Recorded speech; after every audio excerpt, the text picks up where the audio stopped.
Minggu 2 Januari 2022, suasana libur tahun baru 2022 masih cukup terasa di Kota Palembang.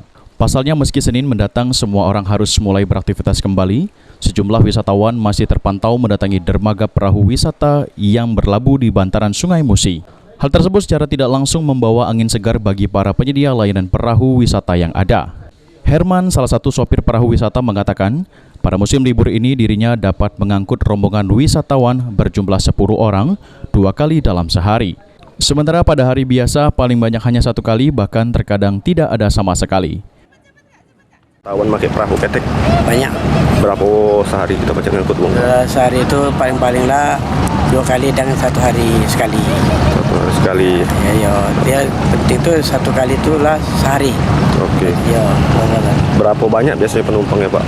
ya kalau penumpang ini kalau kita maksimum perahu yang agak sedang 10 orang. Senada Rusli, sopir perahu wisata lainnya, menyampaikan kini wisatawan yang menyewa perahu wisata cukup banyak dan rata-rata menuju ke Pulau Kemarau.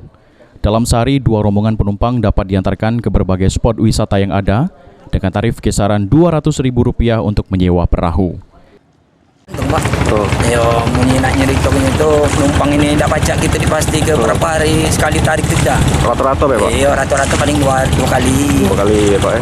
Itu rata-rata lah. Itu dari luar kota atau dalam kota sih? Seluruh itu. Seluruh ya malah? Iya, di mana-mana. Bukan lagi pengunjung lokal kita nih, mulai dari Jakarta, Lampung, mana-mana lah. Iya. Sandi Pratama, PAL TV.